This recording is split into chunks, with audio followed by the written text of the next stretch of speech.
السلام علیکم میرے پیارے پیارے سبسکرائبرز. آپ لوگ کیسے ہیں؟ کمنٹ میں اس کا جواب لازمی دیجیے گا. اور میں آپ کے لیے آج لے کر آیا ہوں فطور عشق کی ایپیسوڈ 80. اگر آپ کو ایپیسوڈ اچھی لگی تو ویڈیو کو لائک کر دینا، ہمارے چینل کو سبسکرائب کر لینا. چلتے ہیں کہانی کی طرف. ارزل کی آنکھیں حیرت سے پھیل گئی تھی. اس کے ہونٹوں کی مسکراہٹ ایک ہی پل میں مٹ گئی. ہاتھوں سے پھولوں کا بوکے پھسل کر ماربل کے فرش پر گر گیا، اور اس کے بعد کیوٹ پینگوئن بھی اس کے ہاتھ سے نکل کر دھیرے سے زمین پر گر گیا. مگر ارزل کو کچھ بھی محسوس نہیں ہوا. اس کی ساری توجہ صرف ایک ہی چہرے پر جم چکی تھی، لاؤنج کے بیچوں بیچ صوفے پر بیٹھی ماہ نور. چہرہ پہلے سے زیادہ سنجیدہ، آنکھوں میں وہی گہرا درد، مگر اس بار آنکھوں کی جگہ ایک عجیب سا سکون تھا. مگر اس بار آنسوؤں کی جگہ ایک عجیب سا سکون تھا، جیسے بہت ہی رو چکنے کے بعد انسان کے پاس آنسو ختم ہو جاتے ہیں. ارزل کے ہونٹوں سے بس ایک لرزتا ہوا لفظ نکلا تھا: ماہ نور. پورے لاؤنج میں گہری خاموشی تھی. ہانیہ بیگم ایک جانب بیٹھی تھی. ان کے چہرے پر ایک عجیب سی تسلی تھی، جیسے وہ اسی لمحے کا انتظار کر رہی تھی. شاذم دورانی اور کاظم دورانی کے ساتھ ساتھ باقی سب بھی وہیں پر موجود تھے، مگر کسی نے کچھ نہیں کہا. سب کی نظریں صرف اور صرف ارزل اور ماہ نور پر ٹکی تھی.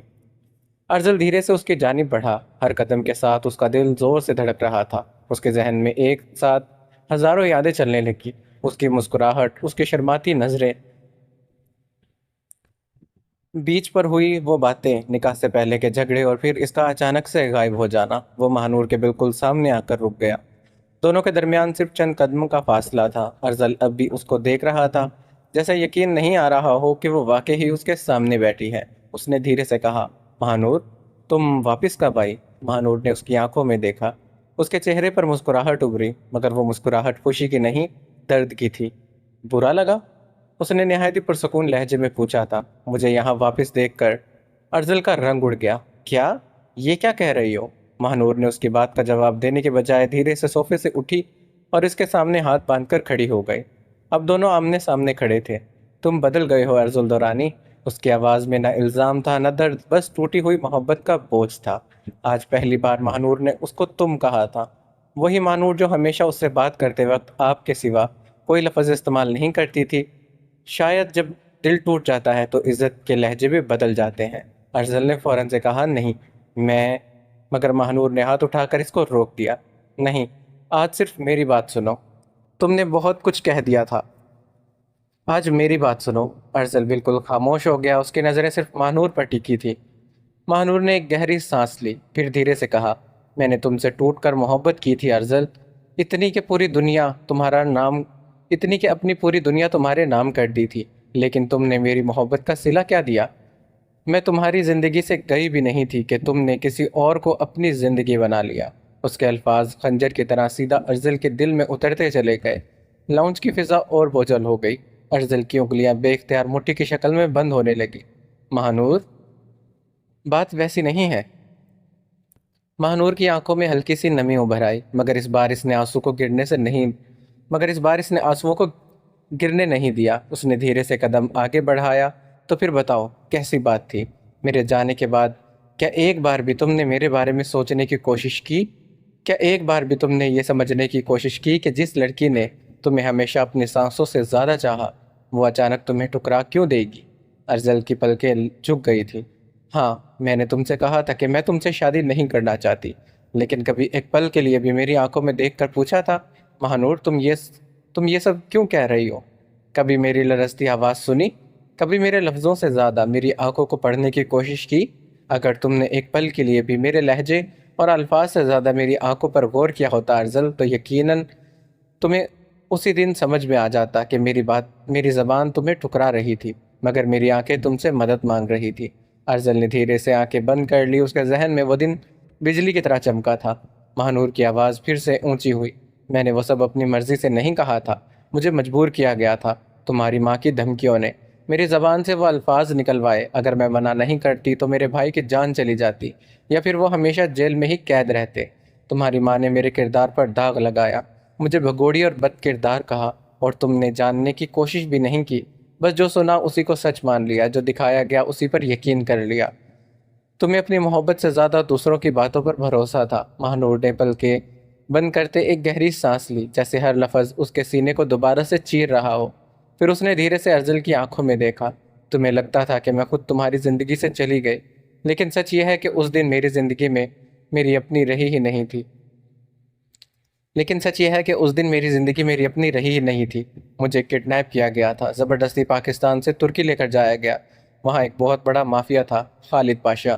اس نے مجھے اس لیے اٹھوایا کیونکہ وہ مجھے اپنے ذہنی مریض بیٹے سے نکاح کروانا چاہتا تھا۔ کاظم دورانی اور شاذم دورانی نے ایک دوسرے کی جانب حیرانگی سے دیکھا۔ ارزل بھی چونکا تھا کیونکہ اس ویڈیو میں ماہنور نے یہ کہا تھا کہ عدنان سکندر نے اسے اغوا کیا تھا۔ پھر یہ خالد پاشا کون تھا؟ لیکن جس لڑکے سے میرا نکاح کروانا چاہتے تھے اس نے مجھے دیکھتے ہی انکار کر دیا۔ اس نے کہا یہ وہ لڑکی نہیں ہے جسے میں ڈھونڈ رہا ہوں۔ اس کے بعد مجھے اس حویلی سے ہٹا کر شہر سے دور ایک بنگلے میں قید کر دیا گیا۔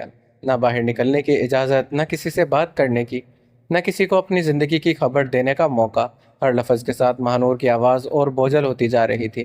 میں ہر روز اللہ سے صرف ایک ہی دعا کرتی تھی کہ شاید تم آ جاؤ، شاید ارسم بھائی آ جائے، شاید ماموں آ جائے، شاید کسی کو میری یاد آ جائے، لیکن کوئی نہیں آیا۔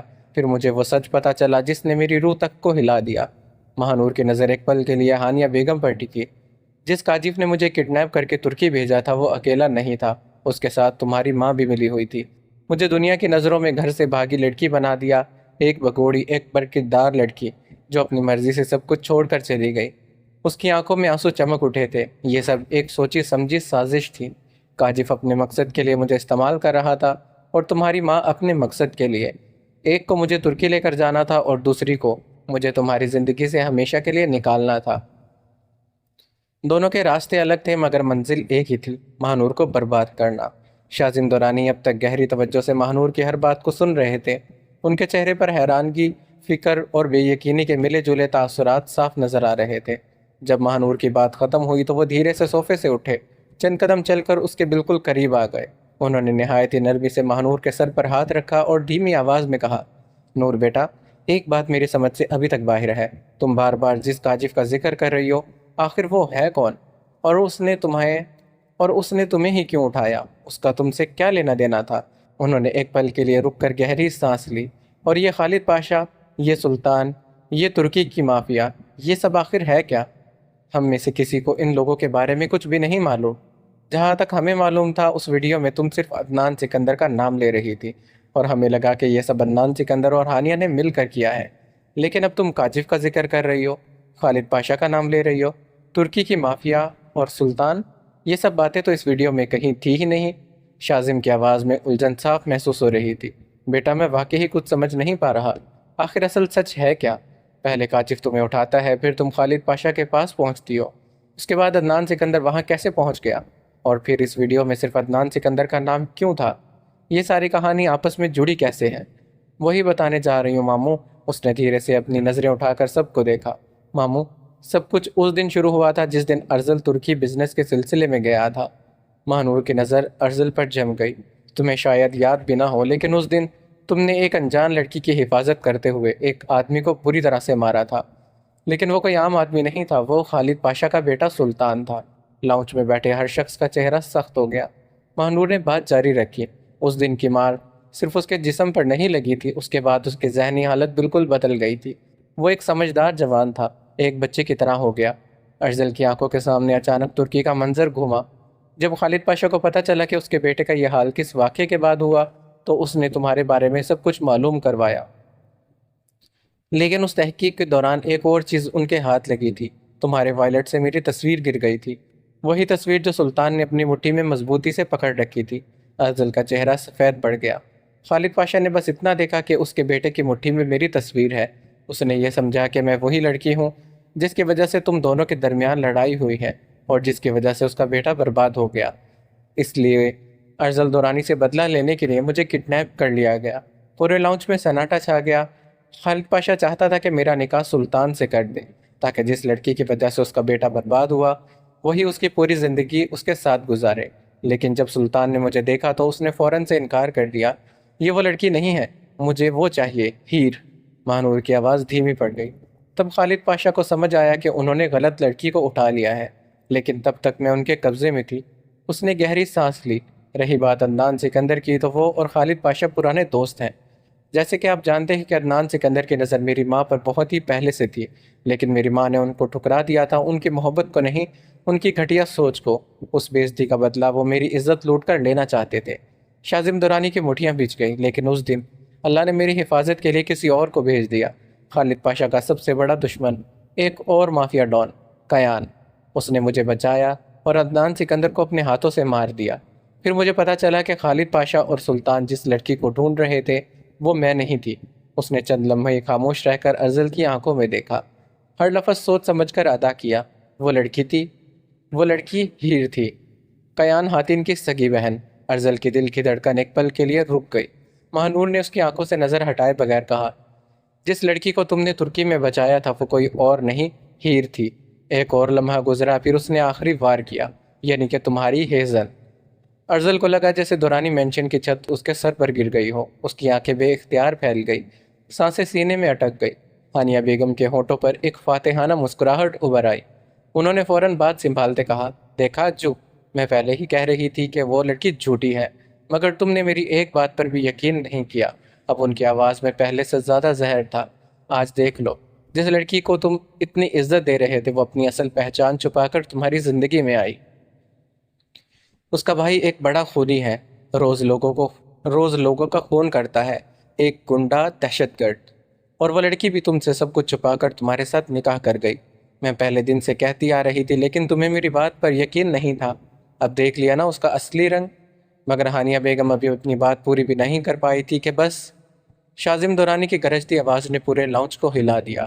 ہر شخص ایک دم سے ان کی جانب دیکھنے لگا۔ وہ دھیرے دھیرے ان کی جانب بڑھے۔ ہانیہ، ایک لفظ اور نہیں۔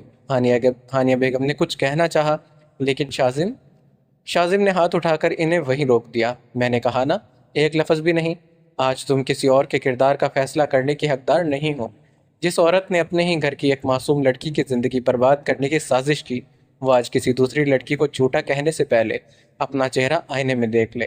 پورا لاؤنج خاموش ہو گیا۔ غصے سے ہانیہ بیگم کا چہرہ سرخ ہو گیا، اور اسی گہری خاموشی کے درمیان ایک دبی ہوئی سسکی سنائی دی۔ سب کی نظریں مڑ کر بہارے پر ٹکی۔ بہارے دونوں ہاتھوں سے اپنا منہ ڈھانکے ہوئے کھڑی تھی۔ اس کی آنکھوں سے لگاتار آنسو بہہ رہے تھے۔ اس نے لرزتی ہوئی آواز میں کہا، ہیزن ہیزن ہیزن ہیر ہے۔ آریش نے فوراً سے اس کو سنبھالا۔ شازم دورانی پھر سے مہنور کی جانب متوجہ ہوئے تھے۔ نور بیٹا، ایک بات اب بھی میری سمجھ میں نہیں آ رہی۔ جب ارسم اس دن وہ ویڈیو لایا تو اس میں تم نے ہمیں یہ سب کیوں نہیں بتایا؟ کیوں صرف اتنا کہا کہ ان سب کے پیچھے عدنان سکندر ہے؟ خالد پاشا کا ذکر نہیں، کاشف کا ذکر نہیں، کسی مافیا کا ذکر نہیں۔ انہوں نے گہری سانس لی۔ پھر تم نے یہ سب کہا کہ تم اب کسی سے ملنا نہیں چاہتی، اور اگر ہم تمہیں ڈھونڈتے ڈھونڈتے ترکی آ بھی گئے تو تم ہم سے دور چلی جاؤ گی۔ یہ بھی کہا تھا کہ جب تمہارا دماغ ٹھنڈا ہو جائے گا تب تم خود واپس آ جاؤ گی۔ ہمیں اپنا سمجھتی ہی نہیں تھی، یا تمہیں ہم سب پر بھروسہ نہیں تھا؟ مانور کی آنکھوں میں ایک اور درد بھر آیا۔ اس نے دھیرے سے کہا، بات سمجھنے نہ سمجھنے کی بات نہیں تھی ماموں، بات دھوکے کی تھی۔ جو ویڈیو ارسم بھائی کے پاس پہنچی تھی وہ اصلی ویڈیو نہیں تھی۔ پورے لاؤنج میں ایک اور خاموشی چھا گئی۔ شازم دورانی نے بے اختیار سر اٹھایا۔ کیا؟ مہنور نے دھیرے سے سر ہلایا۔ ہاں، وہ ویڈیو ایڈٹ کی گئی تھی، میرے الفاظ کاٹ دیے گئے تھے، میری بات بدل دی گئی تھی۔ جو تم لوگوں تک پہنچی وہ میری آواز ضرور تھی، لیکن میری بات نہیں تھی۔ ارزل کا چہرہ سفید پڑ گیا۔ مہنور کی آنکھیں بھر آئی۔ اصل ویڈیو میں میں بار بار صرف ایک ہی بات کہہ رہی تھی، ارسم بھائی مجھے یہاں سے لے جائیں، اور اگر آپ نہیں آ سکتے تو کم از کم ارزل کو بتا دیں کہ میں بگوڑی نہیں ہوں، میں دھوکے باز نہیں ہوں، میں آج بھی اس سے اتنی ہی محبت کرتی ہوں۔ اس سے کہنا کہ میرا انتظار کرے۔ اس کی آواز ٹوٹ گئی، لیکن یہ سب تم لوگوں تک کبھی پہنچا ہی نہیں۔ ارزل کو محسوس ہوا جیسے کسی نے اس کے سینے میں جلتا خنجر اتار دیا ہو۔ پھر وہ سب کس نے کیا؟ ارسم نے؟ شازم دورانی نے غصے سے پوچھا۔ مہنور کی نظریں سخت ہو گئی۔ ارسم بھائی نہیں، کیان، جس نے مجھ سے وہ ویڈیو ریکارڈ کروائی تھی، اسی نے اس کو ایڈٹ بھی کیا تھا۔ اسی نے وہ الفاظ چھوڑے جو آپ لوگوں تک پہنچانا چاہتا تھا، باقی سب مٹا دیے۔ یہاں تک کہ جب اس نے مجھے بچا لیا تو میں فوراً اس کے سامنے ہاتھ جوڑ کر کھڑی ہو گئی تھی کہ خدا کے لیے مجھے واپس پاکستان بھیج دے۔ مجھے میرے گھر والوں کے پاس جانا ہے، مجھے ارسم بھائی کے پاس جانا ہے۔ لیکن اس نے میری ایک بھی بات نہیں مانی۔ اس نے کہا پاکستان میں ارسم کے بہت دشمن ہیں، اگر تم واپس گئی تو وہ لوگ تمہیں ذریعہ بنا کر ارسم کو نقصان پہنچا سکتے ہیں، اسی لیے فی الحال تمہارا یہیں رکنا زیادہ محفوظ ہے۔ مہنور کی آنکھوں میں نمی اتر آئی۔ میں روز اس سے کہتی تھی کہ مجھے گھر بھیج دے، مگر ہر بار اس کا یہی جواب ہوتا تھا کہ ابھی نہیں۔ جب تک ارسم کا جواب نہیں آ جاتا، اس نے مجھ سے کہا ہے تم یہاں سے کسی کو فون نہیں کرو گی، کالز ٹریس ہو سکتی ہیں، اگر کسی کو تمہاری لوکیشن کا پتہ چل گیا تو تم خطرے میں پڑ جاؤ گی، اور ارسم بھی۔ پھر اس نے مجھے تسلی دی، میں تمہارا پیغام ویڈیو کے ذریعے ارسم تک پہنچا دوں گا، اور جب ارسم کا ویڈیو ریپلائی آ جائے گا اور وہ خود تمہیں یہاں سے واپس بلا لے گا، تب میں تمہیں پاکستان بھیج دوں گا۔ مہانور کی آواز دھیرے دھیرے بھر آئی تھی۔ میں اس کی ہر بات پر یقین کرتی رہی، کیونکہ اس وقت مجھے لگتا تھا کہ وہ واقعی میری حفاظت کر رہا ہے۔ مجھے کیا پتا تھا کہ جس ویڈیو کو میں اپنی امید سمجھ رہی تھی وہی میری زندگی کا سب سے بڑا دھوکہ بن جائے گا۔ شاذم دورانی کی بھویں سکڑ گئی۔ لیکن بیٹا، وہ سب اس نے کیوں کیا تھا؟ اسے اس سب سے کیا ملے گا؟ مہانور کی پلکیں جھک گئی۔ چند لمحوں کے بعد اس نے دھیرے سے کہا، اپنی بہن کی خوشی۔ سب ایک ساتھ اس کی جانب دیکھنے لگے۔ اس کی بہن ہیر یعنی کہ ہیزن تم سے محبت کرتی ہے ارزل۔ اس نے اپنی بہن کی محبت بچانے کے لیے میری محبت کو قربان کر دیا۔ ارزل کی سانسیں بے ترتیب ہونے لگی، اس کے ماتھے پر پسینے کے قطرے ابھر آئے۔ اسے محسوس ہوا جیسے ہر سچ اس کے سر پر ہتھوڑے کی طرح گر رہا ہو۔ مہانور نے اپنے بیگ سے ایک پرانی ڈائری نکالی۔ ڈائری کو دونوں ہاتھوں سے پکڑ کر اس نے ارزل کی جانب بڑھایا۔ یہ لو، اسے پڑھ لو، اس کے بعد تمہیں سمجھ آ جائے گا کہ میں جھوٹ نہیں بول رہی۔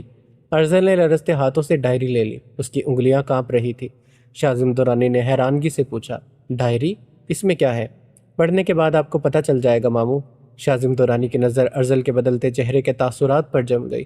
اس کی پیشانی پر گہری لکیریں ابھر آئیں۔ انہوں نے چند لمحے تک خاموش رہ کر مہانور کو دیکھا، پھر نہایت ہی سنجیدگی سے بولے، نور بیٹا، صرف اپنی بہن کی محبت کے لیے کوئی اتنا بڑا قدم کیسے اٹھا سکتا ہے؟ بھلا ایک لڑکی کی خوشی کے لیے کوئی دوسری لڑکی کی پوری زندگی قربان کیسے کر دیتا ہے؟ ایک گھر اجاڑ کر دوسرا بسانے کی سوچ میری سمجھ سے باہر ہے۔ اس کے پیچھے اور بھی کوئی وجہ ضرور ہوگی۔ وجہ ہے ماموں، کیونکہ اسے مجھ سے اور ارسم بھائی سے بدلہ لینا تھا۔ مہانور کی آنکھیں ایک پل کے لیے بند ہو گئی۔ اس نے ہونٹوں کو کھولا ہی تھا، کیونکہ اتنے میں نور، ارسم کی گرجتی ہوئی مردانہ آواز پورے لاؤنج میں گونج اٹھی۔ ہر شخص بے اختیار دروازے کی جانب مڑا تھا۔ دروازے پر ارسم کھڑا تھا، سیاہ شلوار قمیض، مضبوط جسم، چہرے پر سختی کی لکیریں اور آنکھوں میں جلتا ہوا غصہ۔ اس کی نظریں مہانور پر جمی تھی۔ مہانور ایک پل کے لیے بالکل جم سی گئی۔ ارسم بھائی! وہ خود کو روک نہیں سکی، تیزی سے بھاگتی ارسم کی جانب دوڑی۔ کتنے عرصے گزر گئے تھے اپنے بھائی کو روبرو دیکھے۔ وہ روتے ہوئے اس کے گلے لگ گئی۔ ارسم بھائی! اس کی آواز آنسوؤں میں ڈوب گئی تھی۔ مجھے معاف کر دیجئے، میں نے آپ سب کو بہت رلایا، مجھے بہت یاد آتے تھے آپ۔ یہ کہہ کر وہ پھوٹ پھوٹ کر رو پڑی۔ ارسم نے ایک لفظ بھی نہیں کہا، بس اپنی دونوں باہوں میں اسے مضبوطی سے سمیٹ لیا، جیسے سالوں کے بعد اس کی گمشدہ دنیا واپس ملی ہو۔ اس نے دھیرے سے مہانور کے سر پر ہاتھ پھیرا۔ نور، چلو یہاں سے، بہت ہو گیا۔ یہ کہہ کر اس نے اپنی بہن کا ہاتھ تھاما۔ شاذم دورانی بے اختیار آگے بڑھے۔ ارسم، میری بات تو سنو۔ ماموں، بعد میں بات کرتے ہیں۔ وہ اتنا کہتا مہانور کو وہاں سے لے کر جانے لگا، مگر صرف 2 قدم چلنے کے بعد مہانور رک گئی۔ اس نے دھیرے سے اپنا ہاتھ ارسم کی گرفت سے نکالا، پھر بغیر پلٹے اس نے اپنی بھیگی آنکھیں بند کرتے کہا، ایک بات اور۔ پورے لاؤنج کی نظر دوبارہ سے اس پر ٹک گئی تھی۔ مہانور دھیرے سے پلٹی، اس کی نظر سیدھا ارزل پر جا ٹکی۔ تم غلط مت سمجھنا، میں یہاں تمہاری محبت واپس حاصل کرنے نہیں آئی، نہ ہی میں ہیزن اور تمہارے درمیان کوئی بھی غلط فہمی پیدا کرنے آئی ہوں۔ اس نے ہلکا سا سر جھکایا۔ مجھے تمہاری زندگی میں واپس آنے کا کوئی شوق نہیں ہے۔ جس دن تمہارا نکاح کی تصویر دیکھی تھی، اسی دن میری محبت بھی مر گئی تھی، لیکن ایک چیز کبھی نہیں مری، درد۔ یہ درد کہ جس انسان پر مجھے سب سے زیادہ یقین تھا، اسی نے مجھ پر سب سے زیادہ کم یقین کیا۔ میں پوری دنیا کے سامنے کھڑی ہو سکتی تھی ارزل، لیکن میں تمہارے شک کے سامنے ہار گئی، کیونکہ تم میرا گھر تھے، اور آج وہ گھر ٹوٹ گیا ہے۔ آج جو کچھ کہا وہ صرف اپنی صفائی دینے کے لیے نہیں تھا۔ اس کی آواز لرز گئی۔ بس اتنا چاہتی تھی تاکہ تم کبھی یہ نہ سوچو کہ مہانور واقعی دھوکے باز تھی۔ اور ایک بات، اس نے آنسوؤں کو روک کر مسکرانے کی ناکام کوشش کی، ہیزن کو کبھی میری وجہ سے مت کھونا۔ وہ تم سے محبت کرتی ہے، اس قدر محبت کرنا، اس محبت کی قدر کرنا جو تم میری محبت کی نہیں کر سکے۔ یہ کہہ کر مہانور نے اپنی نظریں ہمیشہ کے لیے ارزل سے ہٹا لی، پھر خاموشی سے ارسم کے ساتھ دروازے کی جانب چل پڑی۔ ارزل کے پاس کہنے کے لیے کوئی بھی لفظ نہیں تھا۔ اس کا دماغ گم ہو چکا تھا۔ اچانک جیسے اسے کچھ یاد آیا، وہ دیوانوں کی طرح سیڑھیوں کی جانب بھاگا۔ ارزل! شازم دورانی کی بھاری آواز نے اسے وہیں روک دیا۔ وہ گھر نہیں ہے۔ ارزل کے قدم بے اختیار وہیں جم گئے۔ اس نے دھیرے سے مڑ کر شازم دورانی کو دیکھا۔ شازم دورانی آہستہ آہستہ اس کے قریب آئے، اپنے کوٹ کی جیب سے ایک مڑا ہوا کاغذ نکالا اور خاموشی سے اس کے ہاتھ پر رکھ دیا۔ یہ ہیزن تمہاری لیے چھوڑ کر گئی ہے۔ ارزل کے لرزتے ہاتھ آگے بڑھے، کپکپاتے ہاتھوں سے اس نے خط کھولا۔ اس پر لکھا تھا، ارزل، آج آپ کو پورا سچ پتہ چل گیا ہوگا اور میں آپ کی آنکھوں میں اپنے لیے نفرت نہیں دیکھ سکتی، اسی لیے میں آپ سے دور جا رہی ہوں، لیکن میں ہمیشہ آپ سے محبت کرتی رہوں گی، ہمیشہ، آپ کی پینگوئن۔ خط اس کے ہاتھ میں لرز گیا۔ ارزل کی سانسیں ٹوٹنے لگی۔ اس نے لرزتی انگلیوں سے اس کے الفاظ کو چھوا، پینگوئن، اور اسی لمحے اس کی آنکھوں سے ایک آنسو ٹوٹ کر گرا، سیدھا اسی جگہ جہاں پہلے ہیزن کا آنسو کا ہلکا سا نشان موجود تھا۔ ارسم کی گاڑی دھیرے سے ایک بہت ہی بڑے عالیشان بنگلے کے سامنے آ کر رکی۔ مہانور نے کھڑکی سے باہر جھانک کر حیرانگی سے پوری عمارت کو دیکھا۔ اس نے الجھن سے ارسم کو دیکھا۔ ارسم بھائی، ہم یہاں کیوں آئے ہیں؟ یہ تو ہمارا گھر نہیں ہے۔ ارسم نے کوئی جواب نہیں دیا۔ اس نے بس سیٹ بیلٹ کھولی اور گاڑی سے باہر نکل آیا۔ مہانور بھی فوراً سے اس کے پیچھے اتر آئی۔ ارسم بھائی، آخر بات کیا ہے؟ مگر ارسم پھر بھی خاموش رہا۔ اس نے آگے بڑھ کر مہانور کی کلائی کو مضبوطی سے تھاما۔ چلو ارسم بھائی، آپ ڈرا کیوں رہے ہیں؟ لیکن ارسم نے اس کی ایک بھی بات نہیں سنی۔ وہ سیدھا اس کو بنگلے کے اندر لے کر گیا۔ جیسے دونوں لاؤنج میں داخل ہوئے، مہانور کے قدم وہیں جم گئے۔ پورا لاؤنج پھولوں، روشنیوں اور سجاوٹ سے مہکا ہوا تھا، اور ان سب کے درمیان سفید جوڑے میں ایک لڑکی مسکراتی کھڑی تھی۔ اس کی نظر جیسے ہی مہانور پر پڑی، اس کے ہونٹوں کی مسکراہٹ اور گہری ہو گئی۔ مہانور کی آنکھیں بے اختیار پھیل گئی۔ ایلیسا، یہ کہہ کر وہ بھاگتی اس کی جانب گئی، اور اگلے ہی پل دونوں ایک دوسرے کے گلے لگ چکی تھی۔ مہانور کی آنکھوں سے خوشی کے آنسو بہہ نکلے تھے۔ ایلیسا، تم یہاں؟ انورل بھی اس سے اتنی ہی محبت سے اپنی باہوں میں بھر گئی تھی۔ مس کیا مجھے؟ مہانور ہنس پڑی تھی، بہت زیادہ۔